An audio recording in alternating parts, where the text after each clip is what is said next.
Assalamualaikum warahmatullahi wabarakatuh. Kembali lagi bersama saya Aryo Helmi. Saya adalah cucu sekaligus biografer dari Kiai Haji Zainul Arifin yang pada malam hari ini ingin menyelenggarakan suatu acara bincang-bincang dengan musisi kita Arini Kumara, yang dimana Arini ini adalah penggubah suatu pertunjukan musikal yang berjudul Cerita Fatmawati tentang Ibu Negara Presiden Republik Indonesia yang pertama. Sebagai pengantar, saya ingin menceritakan apa yang saya ketahui mengenai nenek saya, yaitu Ibu Hamdanah Kiai Haji Zainul Arifin. Dalam biografi Ibu Wahid Hasim, Ibu Solihah Wahid Hasim yang berjudul Muslimah di Garis Depan, diceritakan bagaimana ketika Bung Karno menikah dengan Hartini, Ibu Fatmawati kemudian ingin meninggalkan istana dan menuju tempat tinggalnya di wilayah Kebayoran Baru, yaitu Jalan Sriwijaya sekarang.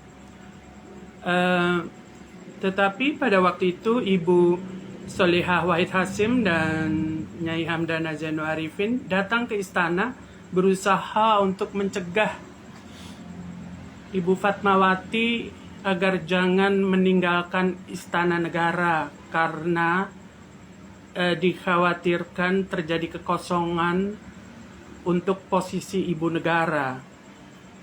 Tetapi Ibu Fatmawati bersikeras hendak meninggalkan istana.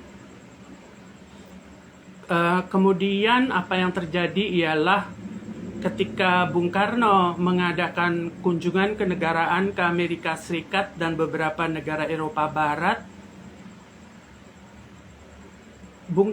baik Bung Karno maupun anggota rombongan lainnya tidak ada yang membawa istri. Bung Karno sendiri membawa putra sulungnya, yaitu Guntur Soekarno Putra. Nah, rupanya pada saat itu Ibu Fatmawati tidak berkenan untuk berangkat mendampingi presiden. Malam ini kita akan berbincang-bincang dengan musisi yang telah begitu sukses menerjemahkan kisah hidup Ibu Fatmawati Soekarno dengan sangat brilian lewat pementasan yang juga bagus. Kebetulan saya ikut menghadirinya dan itu adalah pertunjukan yang luar biasa. Untuk tidak berlama-lama, saya akan mengundang Arini Kumara untuk bincang dengan kita semua pada malam hari ini. Kepada para pemirsa yang ingin bertanya, silakan. Halo Arini. Halo Pak, apa kabar? Baik, alhamdulillah. Assalamualaikum Arini. Salam Pak. Arini bagaimana? Baik-baik semuanya? Baik-baik Pak, alhamdulillah. Sehat-sehat. Oke. Anak bagaimana? Sehat juga. Anak?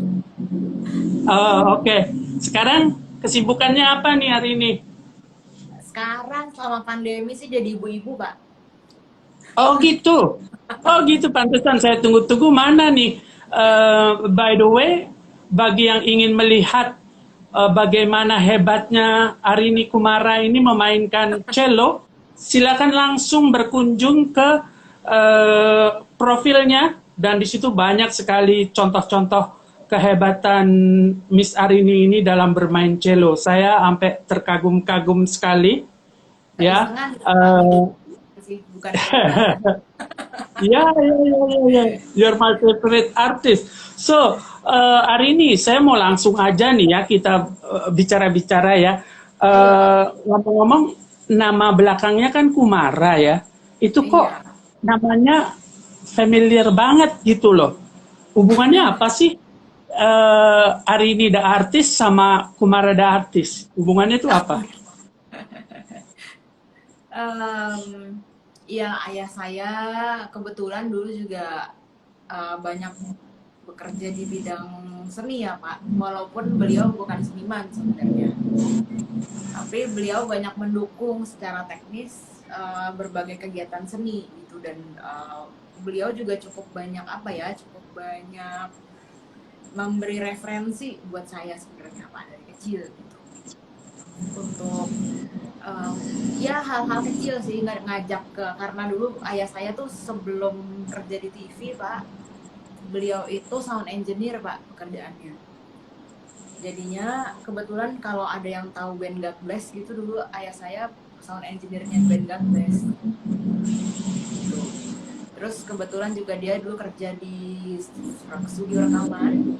Di studio rekaman itu banyak merekam artis-artis atau apa ya penyanyi-penyanyi yang hits pada zamannya gitu. Jadinya dari kecil tuh sering diajakin ke studio rekaman, sering diajakin pergi ke acara konser-konser gitu, sering di rumah juga didengerin musik-musik yang beragam gitu. Jadi ya itu pekerjaan ayah saya dulu sebelum akhirnya beliau di TV. Asik. Arini sendiri berapa bersaudara Arini? Saya berdua Pak, adik saya laki-laki. Oh, oke, hanya berdua ya. Iya. Artis juga. Artis juga. Bukan, bukan adik saya Oh, bukan. bukan. Dia Oh, begitu Arini sama. aja. Iya. Oh, oke. Oke. Kemudian Arini sendiri riwayat pendidikannya itu masa kecilnya, riwayat pendidikannya itu seperti apa? Boleh dong cerita sedikit. Iya ya Pak, kita kenal bertahun-tahun nggak pernah cerita ya tentang sekolah sebelum di Iya. masa kuliah ya, Pak. Pak Aryo ini saya kenal dulu beberapa tahun, kalau udah lama sekali ya kita kenal karena sama-sama ngajar di Institut Musik Daya ya Pak. Iya. Iya. Ya, dari mana Pak saya cerita SD, dari SD. SD saya itu SD negeri Pak, SD negeri 01 Menteng, SD-nya Obama. Asik, SD Besuki. SD Besuki ya? Iya, betul SD Besuki. Iya, iya, iya. Lalu SMP karena kebetulan kami terus pindah rumah ke Jakarta Selatan, saya sekolah di SMP Sumbangsih. Terus SMA saya balik lagi ke Jakarta hampir pusat ya, Setiabudi SMA 3 Jakarta. Gitu. Terus setelah SMA mungkin nih Pak Aryo nggak tahu nih tentang ini nih Pak. Setelah SMA saya tuh sempat kuliah di UI Pak. Sempat kuliah di UI ambil broadcasting sampai lulus lagi. Oh, oke. Ya, Tapi saya belum pernah lihat loh hari ini di layar televisi, di layar kaca belum pernah. Oh. Atau di radio, penyiar radio belum pernah. Nah, itulah Pak, saya nggak pernah kerja di bidang broadcasting karena sambil kuliah di broadcast juga dulu kerjaannya ngamen, main musik. Gitu. Pernah saya ngelamar 1 kali bekerja di televisi dan akhirnya saya nggak jadi kerja karena di televisi itu peraturannya kalau bekerja di situ berarti tidak boleh muncul di TV lain. Sementara pada saat itu saya banyak sekali gig orkestranya di TV Pak, orkestra pop gitu, ngiringin musisi-musisi gitu di TV. Peraturannya begitu. Jadi kalau nggak kerja di situ berarti tidak boleh berkegiatan di TV lain gitu. Jadi waktu saya mikir-mikir, waduh gimana ya? Ya udah nggak usah deh, nggak apa-apa, nggak jadi kerja di TV deh. Tidak boleh ke hati lain. Padahal ayahnya kan di televisi ya, Iya. orang TV ya. Iya banget, iya banget. Ayah saya salah satu yang ngebangun RCTI Pak. Oke. Kemudian sejak kapan tuh Arini mulai tertarik sama musik? Kenapa nggak bela diri? atau Kenapa, kenapa nggak olahraga? forex ya Pak? Kenapa nggak saham gitu? Ya, betul banget. Betul banget. Betul Wah, banget. kalau Ya, kalau saya tahu, saya dari umur 4 tahun belajarnya saham Pak, nggak musik. Kalau tahun paham depan ya. kalau tahun depan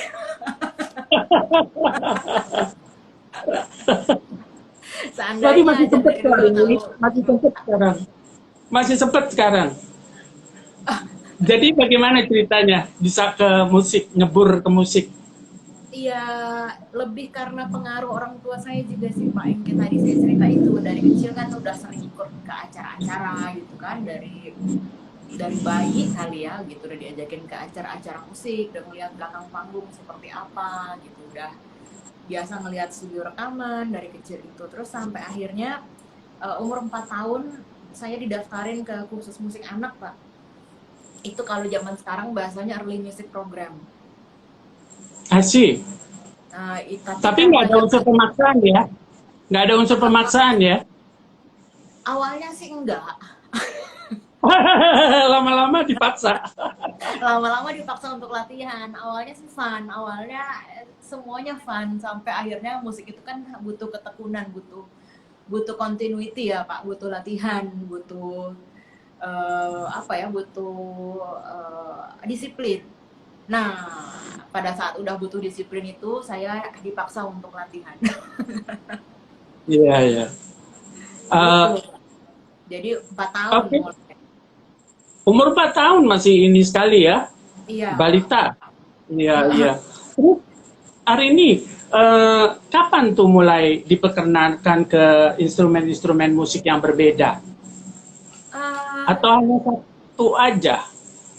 instrumen yang berbeda itu sebenarnya sebenarnya apa ya Pak? Sebenarnya saya itu tidak terlalu tidak pernah terlalu fanatik sama salah satu instrumen Pak.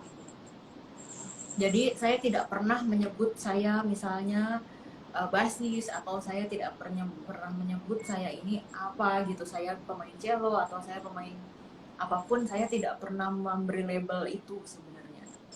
Karena karena gimana ya, karena memang dari dulu saya memang punya banyak interest di berbagai berbagai instrumen, tapi bukan instrumennya, lebih ke bunyinya dan lebih ke stylenya mungkin Pak. Jadi misalnya dulu tuh saya pernah senang banget gitu ya sama musik, misalkan katakanlah ya contohnya misalkan musik jazz gitu Pak. Tapi pada saat itu saya main cello, jadinya saya kemudian berpikir saya harus harus bermain salah satu instrumen yang um, lebih bisa ada di dalam jazz itu gitu loh Pak. Atau misalkan saya tiba-tiba lagi senang musik keroncong gitu Pak. Lalu saya merasa, wah kalau saya main dengan alat musik ini saya akan bisa lebih into the music gitu loh Pak. Bukan, jadi saya nggak pernah mengkotakkan diri saya sebagai apa, sebagai, jadi saya kenapa bisa mengenal banyak instrumen, karena memang saya dengar banyak berbagai jenis musik. Itu yang membuat saya untuk banyak mencoba banyak instrumen gitu. Oke, jadi secara intuisi ya bermusiknya itu, dan intuisinya jadi Iya, bebas kemana-mana gitu. karena Wow, saya selalu percaya musik, musician adalah pemainkan musik Pak gitu, sementara instrumentalis memainkan instrumen. Jadinya ya, I choose to be a musician instead of instrumentalis. asik. Ya, ya, ya, iya, Gitu. iya. Kemudian Arini ini kan punya gelar master di bidang musik ya. Kebetulan waktu apa graduation recitalnya saya datang tuh sama Waduh, Jesse sama sama Jason Daniel. Beautiful, beautiful concert, beautiful terima concert kasih. di Gedung Kesenian Jakarta ya. Betul Pak, itu 10 tahun yang lalu Pak Aryo, 10 tahun yang lalu persis. Oh gitu, really? Lama juga Wow. nih udah kenal Pak. Itu apa sih urgensinya apa? Belajar musik tuh harus formal karena banyak orang yang berpikir bahwa bakat aja udah cukup gitu loh. Kenapa hari ini memilih belajar formal? Sebenarnya kan kalau kayak kayak Ibu Deviana misalnya ya Pak ya, Ibu Deviana Ya, selalu bilang bakat aja tidak cukup gitu. Kadang-kadang bakat aja cukup Pak, tapi tergantung jangkauannya. Betul gak Pak? Jadi saya kan orang-orang tuh punya goals, punya apa ya, punya iya punya goals lah ya, atau punya bucket list yang berbeda-beda ya Pak gitu. Ada orang yang saya tahu ada teman saya yang jadi fotografer Pak, tapi khusus untuk memotret capung. Gimana Pak? Jadinya ya kalau buat saya orangnya tuh penasaran Pak, orangnya penasaran, dan kalau saya suka, saya akan head over heels sama salah satu hal yang saya sukai itu gitu. Jadinya dulu aja gitu ya, kalau nyambung cerita yang tadi tuh Pak, saya tuh setelah kuliah di UI, saya itu hampir berangkat ke Australia Pak untuk kuliah sinematografi pada saat itu. Pada saat itu lagi in banget tuh mata kuliah sinematografi. Saya pengen jadi Why filmmaker. not? Why not? Nah, Udah jadi sinematografer dong. Kalau jadi musik iya, ya sinematografer seharusnya sih iya. gitu Pak. Harusnya sih begitu. Cuman saya udah ikutan tes IELTS gitu kan, udah sempat daftar ke waktu itu ke University of Technology di Sydney Pak, UTS ya waktu itu. Terus udah dapat apartemen gitu kan ya. Terus 2 bulan sebelum berangkat saya galau luar biasa, galau segalau-galaunya galau gitu ya, karena saya mikir gitu ya, kalau saya pergi ke sana saya akan belajar perfilman. Lalu saya akan pilihannya ada dua pada saat itu. Kalau udah ke sana saya akan stay di sana, bekerja, mencari pengalaman di sana, atau saya pulang ke Indonesia lalu saya membuat film atau membuat apapun gitu ya di Indonesia gitu. Tapi di saat yang bersamaan itu ada sahabat saya Pak. Sahabat saya itu kebetulan kuliah di IMDI, kuliah di Institut Musik Daya Indonesia, namanya Indra Perkasa. Sahabat saya ini bilang gitu ke saya gitu ya, dia bilang gini, lo tuh yang lo suka kan main musik, tiap hari dari pagi sampai malam kita kalau nggak ngobrol musik atau kita main musik atau kita nonton musik, kenapa sih lo masih denial dan mau pursue cita-cita lo sebagai itu? Jelas-jelas gue nggak pernah lihat tuh lo ngobrolin film atau ngobrolin filmmaking. Kenapa? Kenapa lo tidak percaya diri sebagai musisi? Kenapa yang membuat lo tidak percaya lo bisa hidup di musik tuh apa? Wah, sejak dia ngomong gitu saya kena nancep di pok gitu Pak. Kayak ada cupid panahnya nancep di sini gitu. Kenapa ya? Kenapa musik itu tidak pernah saya pertimbangkan untuk jalan hidup? Kenapa? Padahal saya jelas suka gitu. Akhirnya dengan takut-takut saya menghadap ke papa saya pada saat itu. Beliau masih hidup pada saat itu kan gitu. Saya bilang, Pak, kalau aku nggak jadi pergi ke Australia gimana? Terus kamu mau ngapain? Mau jadi musisi aja. Terus katanya dia gini, kamu yakin, kamu tahu musisi itu hidupnya seperti apa? Nggak tahu. Tapi kalau saya nggak coba, saya jadi tambah saya nggak pernah akan tahu. Saya bilang. Jadi saya mau coba supaya saya tahu. Uji coba. Terus papa saya gini, ya udah hidup kamu terserah kamu. Tapi waktu itu dia ngomong sama saya 2 minggu.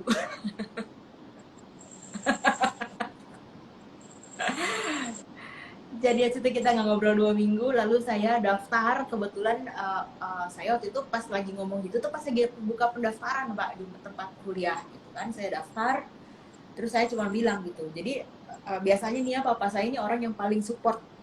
Misalkan bilang, Pak, saya pengen belajar ini. Itu kalau ada kata belajarnya, dia pasti akan mensupport dengan berbagai perlengkapan belajar itu. Pak, saya mau belajar musik, mau belajar bass Pak gitu. Belajar bass gitu. Kamu kan bukannya mainnya cello gitu. Iya, tapi di sekolah itu tidak ada kelas cello gitu. Dan saya rasa dengan saya bermain bass, dengan saya belajar bass, mungkin range musik yang bisa dimainin itu akan lebih luas lagi, akan membuka lebih banyak pintu, bukan pintu apa ya, pintu di kehidupan saya, di kepala saya ini akan lebih banyak kemungkinan dan musik yang bisa dimainkan gitu. Kalau cello nih saya belum bisa nih, misalkan saya mau main bossa nova atau bermain samba gitu, tapi dengan saya belajar bass saya bisa dapat groove-nya, saya bisa belajar groove-nya benar-benar seperti apa gitu. Lalu dia bilang, oh ya udah, pilihan kamu, hidup kamu, silahkan kamu jalani. Tapi terus saya disuruh beli sendiri bassnya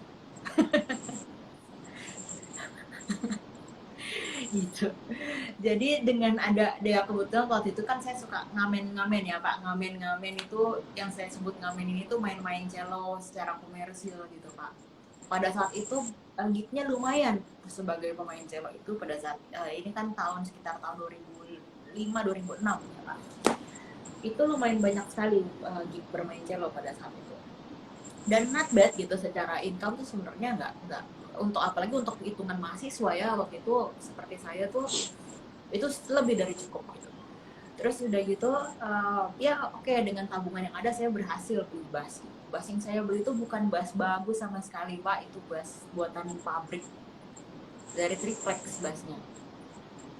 Bass itulah yang menjadi modal saya untuk kuliah, belajar, dan setiap ada rezeki gitu saya upgrade bass itu dikit-dikit, ganti fingerboardnya, ganti necknya, ganti ininya, ganti itunya, semuanya diganti kecuali bodinya begitu. Jadi ya bass itulah yang jadi modal saya dulu tuh Pak. Bass yang harganya waktu itu saya beli berapa, 4 juta kalau nggak salah, tapi Oke. upgrade-nya kalau saya hitung-hitung upgrade-nya aja udah 6 juta Pak. Jadi lebih mahal daripada harga belinya begitu Pak kira-kira. Jadi itulah yang membuat saya dari berbagai kenapa ya tadi ya instrumen ya apa ya, itu begitulah ceritanya. Oke. Eh, Gimana pengalaman-pengalaman ininya tadi, ngamen-ngamennya, gigsnya itu? Saya pernah lihat dan sangat bagus, yaitu ketika Arini mengiringi peragaan busana gitu hanya dengan cello gitu. Itu kok sesuatu yang baru, itu buat saya keren sekali. Aduh. Dari mana tuh idenya? Nah, kebetulan juga saya tuh beruntung Pak. Saya tuh beruntung karena punya teman yang lumayan banyak Pak. Teman saya ini banyak-banyak dan gila-gila. Jadinya Sama kayak Arini. Sama kayak Arini kan? kalau nggak gila nggak nyambung ya Pak. Iya, Jadi iya. suatu hari saya ditelepon sama salah satu teman saya, teman saya ini namanya Mas Rama Suprapto. Beliau ini emang lumayan sering ya berkecimpung di bidang pertunjukan gitu, dan orang yang sangat-sangat kreatif gitu. Orang ini sangat kreatif, dan dia telepon saya, dia bilang gini ke saya, hari ini bantuin aku ya, aku mau bikin fashion show. Desainernya itu namanya Mel Ahyar. Mel Ahyar ini, saya waktu dia sebut Mel Ahyar, saya terus terang saya nggak tahu Mel Ahyar Pak. Pada saat itu saya tidak kenal gitu. Terus dia sebut gini, Mel Ahyar ini akan berkolaborasi dengan pelukis namanya Jehan. Terus ketika saya, Mas serius berkolaborasi sama Jehan? Saya suka banget Jehan. Terus dia gini, oh kamu suka lukisan ya? Terus saya bilang, mama saya itu fanatik sama lukisan. Saya hafal banget yang namanya Jehan tuh lukisannya, karakteristiknya yang matanya hitam-hitam gitu. Saya dengan senang hati Mas akan mau ikutan di project ini. What should I do? Kata dia gini ya, untuk kamu supaya bisa dapat gambarannya, ayo kita ketemu. Pada saat ketemu saya dikasih lihat bajunya tuh blong-blong gitu, terus bajunya tuh dicoret-coret. Terus saya tanya, apa sih ceritanya gitu, ini tuh ceritanya tentang apa si show ini. Ternyata saya dikasih tahu ini luar biasa berat temanya. Jadi dia bilang ini temanya adalah tentang Adam dan Hawa. Wow. Jadi tentang intinya tentang penciptaan gitu. Itu, tapi ini sangat abstrak. Ini adalah penggambarannya tuh sangat abstrak, dan mereka timnya itu pengen saya itu membuat musik berdasar based on tari tunggu ya, saya lupa namanya, tari yang ada di, aduh, tari-tari yang di Jawa Tengah yang biasanya ditarikan pada saat malam satu suro tuh, yang orangnya harus ganjil, aduh saya lupa namanya sekarang. Gitu. Tari bedoyo. Kamu harus pelajari tentang tari bedoyo ya, karena kami pengen musiknya ini nggak bunyi seperti gending, tapi moodnya, feelnya, kemistisannya itu seperti itu, seperti mistisnya tari bedoyo. Terus tari bedoyo itu bukan hanya mistis, tapi sakral gitu kan. Jogja, sakral dia, iya betul. Sakral sekali. Lalu saya telepon beberapa temen yang penari Jawa gitu, saya tanya, terus katanya dia, aduh tari bedoyo itu berat sekali untuk diinterpretasikan karena itu memang benar-benar mesti paham sekali dasarnya gitu. Terus jangan sampai nanti membuat jadi salah kaprah gitu kan. Iya sih gitu, tapi ya udah saya coba, saya bilang gitu. Udah akhirnya terjadilah di hari itu solo cello, betul-betul solo Pak, nggak ada instrumen lain satupun di pertunjukan fashion show itu. Dan saya itu hanya latihan 2 kali, tapi ya saya seneng Pak sama kayak gitu-gitu yang bikin jantung hampir copot gitu tuh, seneng banget kerjaannya, bikin sesak nafas. Ya, you look beautiful. Keren banget hari ini, keren sekali. Kemudian hari ini, nah kita meningkat nih sekarang. Bagaimana asal mulanya hari ini tiba-tiba tertarik ingin menggubah musikal yang mengenai ibu negara kita yang pertama, yaitu Ibu Fatmawati. Dari mana tuh datangnya? Apa dari mimpi, dari wangsit, dari apa? Dari bagaimana ceritanya? Gini, jadi dulu tuh Pak, saya tuh punya kegelisahan tipikal orang baru lulus kuliah Pak. Kalau baru lulus kuliah tuh rasanya kita tuh mau ini mau itu, banyak sekali ide di kepala ya gitu. Nah, salah satu ide yang saya pendam waktu itu ya, saya pengen nih mengerjakan ini gitu, itu adalah menyanyikan lagu anak-anak Pak. Jadinya cerita rakyat anak-anak, tapi diceritakan melalui musik.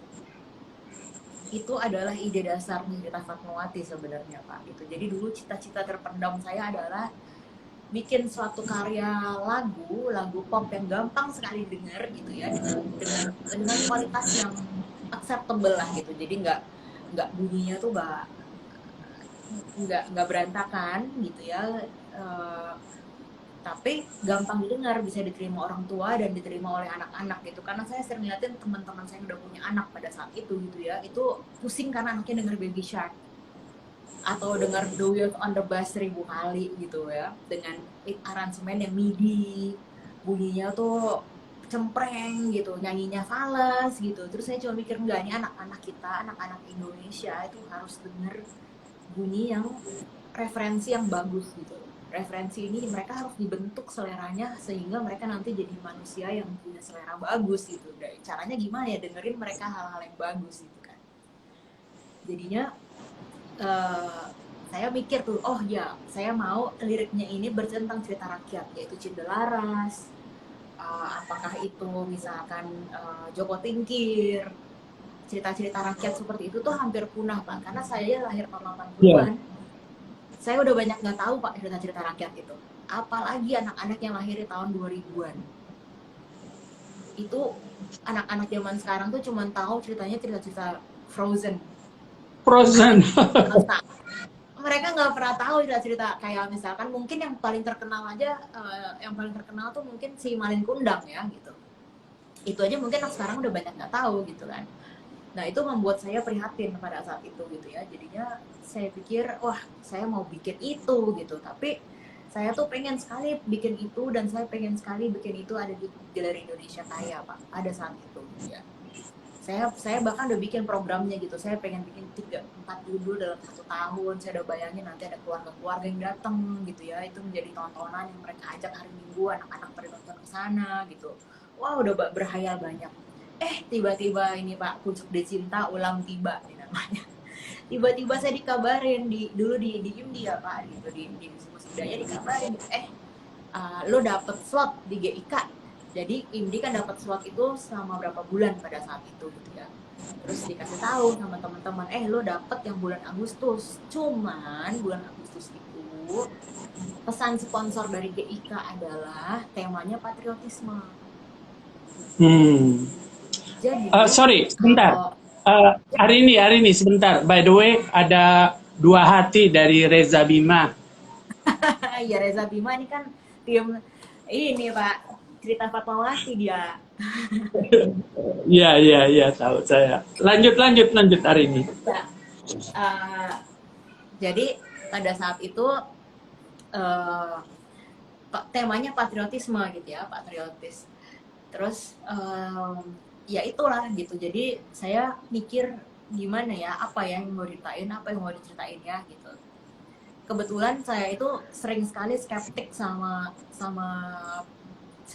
pelajaran sejarah Pak, waktu kita sekolah gitu, karena saya kan kebetulan dulu juga ngajar sejarah ya Pak, di IMDI kan ngajar sejarah performing arts gitu. Terus saya tuh menyadari banget gitu, dari kita orang Indonesia nih Pak ya, warga Indonesia dari SD sampai SMA belajar sejarah itu sama terus Pak.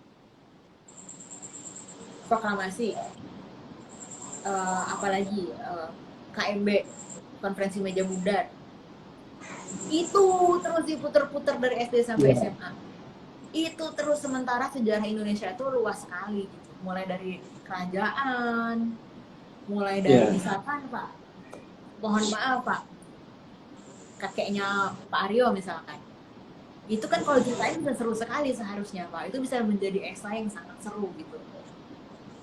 Iya kan Pak gitu, kalau dikulik ulang lagi, diceritain, kalian tahu gak nih misalkan, atau misalkan Haji Agus Salim gitu, itu luar biasa sebenarnya. Cuman kita selalu ada di putaran yang sama terus gitu mas, sejarah Indonesia tuh, sehingga kita nggak tahu, udah nggak pengen tahu Pak, karena udah jenuhnya sama topik yang dibicarain, udah deh gitu. Jadi akhirnya saya pikir-pikir, oke, saya definitely nggak akan membahas tentang Rengas Dengklok gitu ya. Jadi karena itu orang tuh dengernya aja dapat, pasti udah gitu deh, udah gitu. Jadi akhirnya saya pikir-pikir, oke deh, saya mau tentang Ibu Fatmawati aja, karena Ibu Fatmawati ini tokoh yang sebenarnya tokoh yang sebenarnya terkenal tapi nggak terkenal, terkenal tapi tidak dikenal gitu ya. Siapa yang nggak tahu rumah sakit Jalan Fatmawati? Tapi kalau ditanya Ibu Fatmawati siapa sih, semua orang cuma akan jawab, oh dia yang jahit bendera kita. Nah, saya mau mengangkat ceritanya dia itu dari sisi feminisme sebenarnya Pak. Jadinya saya mau mengangkat betapa dia ini sebenarnya pejuang feminisme. Terlepas dari misalkan ada juga kan yang bilang, kalau feminis Bu Inggit juga istri Bung Karno sebelumnya gitu kan. Tapi ya pada saat kalau misalkan kita dengar ceritanya lagi ya Pak ya, di cerita Fatmawati itu kan si Ibu Fatmawati ini kan menikah masih sangat muda ya Pak, masih sangat muda dengan idolanya gitu kan, dia idola banget kan sama si Bung Karno kan gitu. Lalu kemudian pada saat dia mencapai cita-citanya gitu, akhirnya diperistri, dan kemudian dia mau di poligami, dia bilang nggak bisa, pokoknya tidak bisa, saya tidak mau dipoligami. Itu adalah sikap teladan yang menurut saya luar biasa gitu. Apalagi untuk perempuan yang waktu itu menikah dengan orang yang jauh lebih tua dan ibu negara, dan dia juga berani untuk saya nggak mau gitu, saya lebih baik kehilangan kamu daripada saya harus diduain pada saat itu gitu. Dan itu luar biasa gitu. Jadinya itu silakan. Jadinya kenapa? Itu kan peristiwa sejarah ya hari ini. Gimana? Itu peristiwa sejarah ya. Terus lama dong hari ini melakukan penelitiannya sampai sebegitu detailnya. Enggak Pak, mana mungkin. Mana mungkin lama, karena kan saya dikabarin bulan apa waktu itu ya. Saya itu dikabarin sekitar mungkin bulan Juni, Pak. Mungkin bulan Juni dikabarin tentang tentang ada harus bikin program buat 3IK itu mungkin Juni atau ya katakanlah Mei atau Juni lah, Pak. Gitu. Saya dikabarin untuk bikin itu gitu. Terus kemudian ya saya langsung baca bukunya sih, Pak. Jadi saya itu banyak riset dari buku, Pak Aryo, karena di internet itu ada banyak, tapi nggak banyak tentang Ibu Fatmawati, banyaknya tentang cerita Bung Karno gitu, dan cerita tentang kepemimpinannya dia, tapi cerita tentang Ibu Fatmanya itu dikit sekali, Pak. Nah, hari ini mana duluan? Ceritanya atau musiknya dulu? Ceritanya dulu. Oh. Jadi Oke. Jadi saya itu breakdown si kisahnya ini saya breakdown jadi beberapa, kalau misalkan, nah ini Pak, ini ternyata pada saat saya ngerjain cerita Fatmawati ini, saya baru sadar ilmu saya di broadcast di UI itu kepake, Pak. saya breakdown ini menjadi seperti 10 scene. Scene 1 pengenalan, scene 2 Ibu Fatmawati ketemu Soekarno, scene 3 kegalauannya mereka, scene 4 mereka menikah gitu, scene 5 Indonesia merdeka tuh harus di tengah-tengah, gimana caranya gitu. Jadi itu saya bagi dulu tuh, Pak, jadi kayak ada 10 babak gitu. 10 babak ini alias 10 lagu. Semacam outline ya, semacam outline. Iya, gitu. 10 dulu tuh, 10 berarti ada 10 lagu di situ gitu. Lalu dari 10 lagu ini kan berarti saya udah tahu nih, oke, yang terakhirnya ini oke, ya udahlah gitu. Terus saya udah bikin nih kira-kira ya kerangkanya lah ya gitu, kerangkanya. Terus ya udah dari situ nanti saya mulai bikin lagunya gitu, Pak. Kebetulan pada saat itu saya ngajakin teman saya namanya Christian Bong, saya ajakin untuk jadi co-komposer gitu pada saat itu. Dia bikin 3 lagu. Saya bikin 6 lagu. Berapa lama tuh sampai semuanya cocok? Ya penyanyinya, musiknya, aransemennya, musisinya. Lama nggak? Kilat, karena bikin lagunya tuh susah-susah gampang. Bikin lagunya tuh ada lagu-lagu, beberapa lagu yang duduk 15 menit selesai, Pak. Ada lagu-lagu yang saya lama bikinnya, bener-bener lama bikinnya. Ada lagu-lagu yang mikirnya lama, nulisnya cuma 5 menit. Salah satu lagu yang terlama yang dibikin itu, nulis lagunya itu beneran cuma 10 menit, tapi mikirnya pusing banget, itu lagu Fatima, Pak. Gitu, karena itu lagu yang terakhir jadi, Pak. Itu saya stuck dengan lagu itu tuh, stuck lama sekali cari ide untuk nyelesain lagu itu.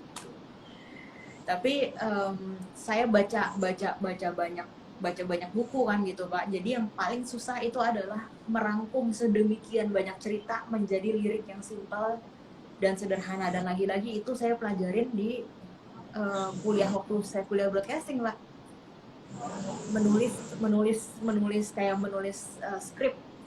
skrip kan harus singkat, jelas, padat gitu kan, Pak. Nah akhirnya saya sadari, saya ini kalau nulis lirik itu emang singkat, jelas, dan padat ya gitu, seperti orang nulis berita. Jadinya karena dulu waktu zaman kuliah di broadcast itu dituntut untuk kalau broadcasting itu kan one way ticket ya, Pak. Kita cuma dengar 1 kali, kita nggak bisa ulang gitu. Beda baca koran kita nggak paham, kita bisa ulang kalimatnya apa sih ini maksudnya gitu. Tapi kalau kita dengar di radio atau kita nonton berita diri, 1 kali jalan udah lewat, selesai beritanya, udah nggak. Jadi gimana tantangan saya, Pak, gimana caranya orang dengar ceritanya tapi ringan, sehingga masuk gitu, sehingga dipahami ceritanya, itu sih, Pak, tantangannya gitu. Jadi totalnya berapa lama tuh hari ini? 2 bulan, Pak. Tapi padat ya, artinya continuously, nggak pernah berhenti. 2 bulan sambil nangis darah, 2 bulan ya. Iya, karena kan sampai saya lihat kayak Arnold main silafon gitu-gitu, itu kelihatannya agak-agak jelimet gitu, walaupun indah ya, cuman kan Aduh, Itu ceritanya ininya. lucu-lucu sih. Itu ceritanya lucu sih, Pak. Itu ceritanya mungkin ini ada kayak ada Dodo, ada Eja nih, ada Dodo, ada Eja di sini. Mereka tahu banget itu ceritanya. Jadi ceritanya pada saat itu ada kawan saya itu menjual xylophone Pak ke kami. Teman saya ini tadi punya sekolah musik, dulu lagi sekolah musiknya tuh ternyata pada dia bongkar-bongkar, ada xylophone, terus dia hubungin gitu, gue punya xylophone, gue nggak pakai, ini lo tertarik gak? Terus kan saya bicara sama Dodo kan gitu, kami di Musiketer cerita, Dodo ini ada yang jual xylophone, wah keren banget kata Dodo, dijual Dok, harganya cuman ya harganya sih nggak mahal sih Dok gitu, ya udah kita beli aja kata Dodo. Habis dibeli, terus kita kan pengen coba kan, gimana ya, pengen coba apa ya eventnya, oh ini aja kita paksain di lagu Fatima pakai xylophone. Jadilah di lagu Fatima itu pakai xylophone. Itu bukan karena ide, itu karena gatel pengen coba alat baru. Hebat, hebat, hebat. Itu hari ini apa namanya? Bagaimana tuh reaksinya hari ini ketika sambutan penonton begitu meriah? Karena kan kebetulan saya juga datang ya. Itu orang pada terkejut-kejut lah istilahnya, gitu karena hebat ya pokoknya gitu. Bagaimana tuh reaksinya hari ini? Nyangka nggak bakalan dapat sambutan sebegitu Enggak meriahnya? nyangka. Enggak nyangka, saya enggak nyangka sama sekali. Saya itu bener-bener reward nangis darah 2 bulan itu terbayar di hari itu.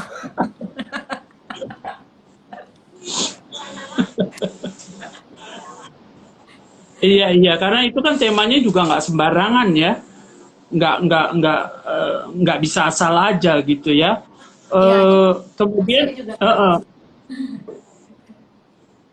kemudian terus rencana selanjutnya apa nih hari ini? Masih ingin ini nggak ngulik-ngulik cerita-cerita bersejarah semacam ini nggak? sangat Pak. Saya tuh setelah saya dulu akhirnya yang saya bilang saya ngajar sejarah gitu. Setelah itu saya jadi seneng sih Pak sama topik sejarah. Sebelumnya tuh saya mungkin nggak terlalu interest ya Pak. Tapi setelah ngajar itu setelah dicemplungin untuk ngajar sejarah, saya akhirnya menjadi enjoy dengan sejarah dan biografi. Dan yang seperti tadi saya cerita tuh ngerjain cerita Fatmawati itu ngeri-ngeri sedap Pak, deg-degan juga karena kan menceritakan tentang kisah hidup orang lain ya Pak, yang tidak related sama saya. Kalau saya ada salah gitu, saya harus siap diomelin berarti itu, atau siap dikoreksi gitu kan. Dan alhamdulillah Pak, kalau cerita Fatmawati alhamdulillah akhirnya saya mendapat respon dari Mas Guru. Beliau beliau memuji dan beliau mau encourage gitu kalau yang kamu lakukan ini sangat baik untuk generasi ke depan. Dan saya juga sudah sempat bercita-cita itu pengen supaya bikin rangkaian pahlawan-pahlawan lain yang namanya terkenal tapi kita belum kenal Pak. Salah satunya yang saya sempat naksir banget itu adalah Rasuna Said. Oh iya, Ya, Hajah Rangkayo Rasuna Said. saya sangat interest pengen sekali membuat cerita Rasuna Said. Karena menurut saya kita berangkat dari kayak nama-nama jalan besar di Jakarta gitu ya Pak, yang kita selalu bilang, dulu dari Sudirman nanti ketemu lurusin ke Tamrin, tapi siapa Sudirman? Siapa Muhammad Musti Tamrin? Siapa TB Simatupang? Kita nggak pernah mau tahu sebenarnya Pak. Kita cuma tahu nama jalannya, tapi kita nggak pernah bener-bener kenal dan nggak pernah benar menghargai gitu. Kenapa sih Jenderal Sudirman dikasih jalan yang besar banget gitu? Apa sih jasanya gitu? Hal kayak gitu, jadinya setelah Fatmawati saya naksir banget pengen ngerjain itu Rasuna Said salah satunya Pak. Tapi Rasuna Said ini sangat susah data untuk didapat. Ya, semoga hari ini bisa ini ya mewujudkan cita-citanya. Amin. Ya, amin. Kemudian hari ini kita sekarang bicara masalah keluarga nih. Sekarang kan hari ini udah punya anak ya, balita. Aduh lucu banget itu anaknya. Ya kan? Terus apa namanya? Bagaimana tuh hari ini memperkenalkan musik kepada dia? Kalau balita itu gimana sih? Itu malah batita ya? Dia di bawah 3 tahun kan? Di bawah 3 tahun, ya. Iya, bagaimana tuh hari ini? Anak sekecil itu kita perkenalkan ke musik. Saya perkenalkan. Karena saya lihat hari ini langsung memperkenalkan misalnya gamelan. Waduh, berat punya nih, aku pikir gitu. Iya, dia enjoy sekali denger gending Jawa loh, Pak. Saya juga heran, tapi dia enjoy sekali dengan mungkin karena dari perut sering saya ajak latihan ke ini kali ya, latihan ke sanggar gitu.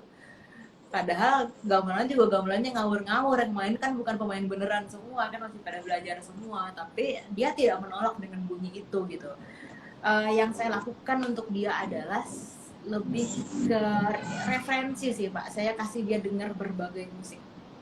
Dari di perut saya ajakin denger dari mulai jazz sampai karawitan sampai Didi Kempot, saya suruh dia denger semua. Iya, iya. Dan sekarang saya juga nyontohin dia banyak dengan ini, Pak, dengan main di piano gitu. Saya banyak sering ngasih lihat dia tuh, ya saya bukan pianis Pak, cuman bisa dikit-dikit main piano, cuman tapi apa ya, habitnya yang saya kasih tahu dia, habit bermain musik gitu. Cara pegang, kalau misalnya dia iseng mau coba, nanti paling saya koreksi dikit-dikit, nih pegangnya begini nih gitu. Oke. Penerimaannya bagaimana hari ini? Gimana Pak? Penerimaannya bagaimana anak itu? Dia langsung enjoy, kemudian atau dia bosan atau gimana? Dia anaknya tadinya anak-anak semua kan suka drum ya Pak. Semuanya tuh anak-anak kecil tuh pasti kalau ngeliat drum tuh pengen main gitu. Tapi lama-kelamaan anak saya ini kok nggak punya interest sama drum. Dia justru sekarang lagi senang matut piano Pak, dan dia sangat enjoy. Dia bisa satu hari itu main di depan piano kecilnya dia itu mungkin bisa sekitar ada kali 2 jam Pak satu hari kalau di recap semuanya gitu. Jadi dia sangat welcome dengan instrumen gitu Pak. Atau saya pernah lihat dia pegang ukulele, terus dia pegang stick drum, dia belaga main cello gitu pakai itu gitu Pak. Iya. Terus sangat ini ya, sangat reaktif ya. Iya. Artinya reaksinya baik gitu. Terus sejujurnya nih hari ini cita-citanya anak jadi musisi apa gimana? Jadi apa aja yang dia mau Pak, boleh, saya nggak harus dia jadi musisi. Oh gitu. Apa aja yang dia mau, yang penting dia nanti enjoy dan dia bisa bertanggung jawab di apa yang dia pilih aja sih Pak. Iya. Tapi seenggak-enggaknya dia bisa enjoy musik ya, karena orang tuanya kan hari ini kan dalam hal ini sangat enjoy musik ya. Syukur-syukur kalau dia appreciate music as much as you do ya. Iya, semoga Pak, semoga. Tapi ya seharusnya sih kesana ya Pak, seharusnya sih dia bisa enjoy karena kan dia dari kecil udah terbiasa. Bapaknya juga kan, suami saya tuh kan juga kan kerjanya di bidang musik kan Pak. Jadinya dia juga sering diajak bapaknya gitu, lihat acara kerjaan bapaknya, jadinya ya dia udah familiar, dia sedikit banyak seperti waktu saya masih kecil sih Pak jatuhnya. Oke. Nah, Arini sendiri di bidang musik aside of making ini performances, masih ada cita-cita lagi nggak? Karena kan setahu saya Arini juga ngajar ya. Ngajar nggak sih di DIPA? Sekarang udah enggak. Saya udah berhenti. Iya. Tapi kan dulu ngajar ya? Dulu ngajar 5 tahun. Terus masih ada obsesi apa? Selain membuat musik, membuat pertunjukan, ada obsesi lain nggak yang belum tercapai? Ya pasti harus ada sih Pak. Harus ada. Nggak boleh nggak ada. That's a good one there. Harus ada. Kalau ditanya, siap orang pasti kalau tanya kamu masih punya. Kalau bilang yang nggak ada tuh udah bahaya Pak. Berarti udah nggak ada semangat. Iya, udah nggak ada desire ya, udah nggak ada yang memacu. Iya, harus ada. Mungkin cita-cita saya itu Pak, salah satunya mungkin kalau ada kesempatan saya mau bikin cerita Rasuna Said atau siapapun cerita kawan yang kita harus kenal gitu ya Pak gitu. Dan juga mungkin cita-cita saya dari dulu itu saya pengen sekali kerja untuk Disney. Apa grup music cater maksudnya? Cater masih ada ya? Disneyland. Oh, oke. Oke. Sekali lagi buat para pemirsa yang ingin melihat karya-karya atau kerja musik Arini ini bisa berkunjung langsung ke profilnya untuk ngeliat-liat. Jadi Mbak Arini, saya sangat berterima kasih nih karena Arini sudah bersedia memenuhi bincang-bincang kita. We learn a lot ya. Mudah-mudahan semua yang dicita-citakan tercapai. Terus anaknya juga makin enjoy music, Amin. walaupun kalau udah besar nanti dia bebas menentukan ininya. Oke, okay? So Iya. terima kasih hari Saya ini, terima sukses kasih Pak. selalu. Saya terima kasih Pak Oke, Aryo okay, dan assalamualaikum. Waalaikumsalam.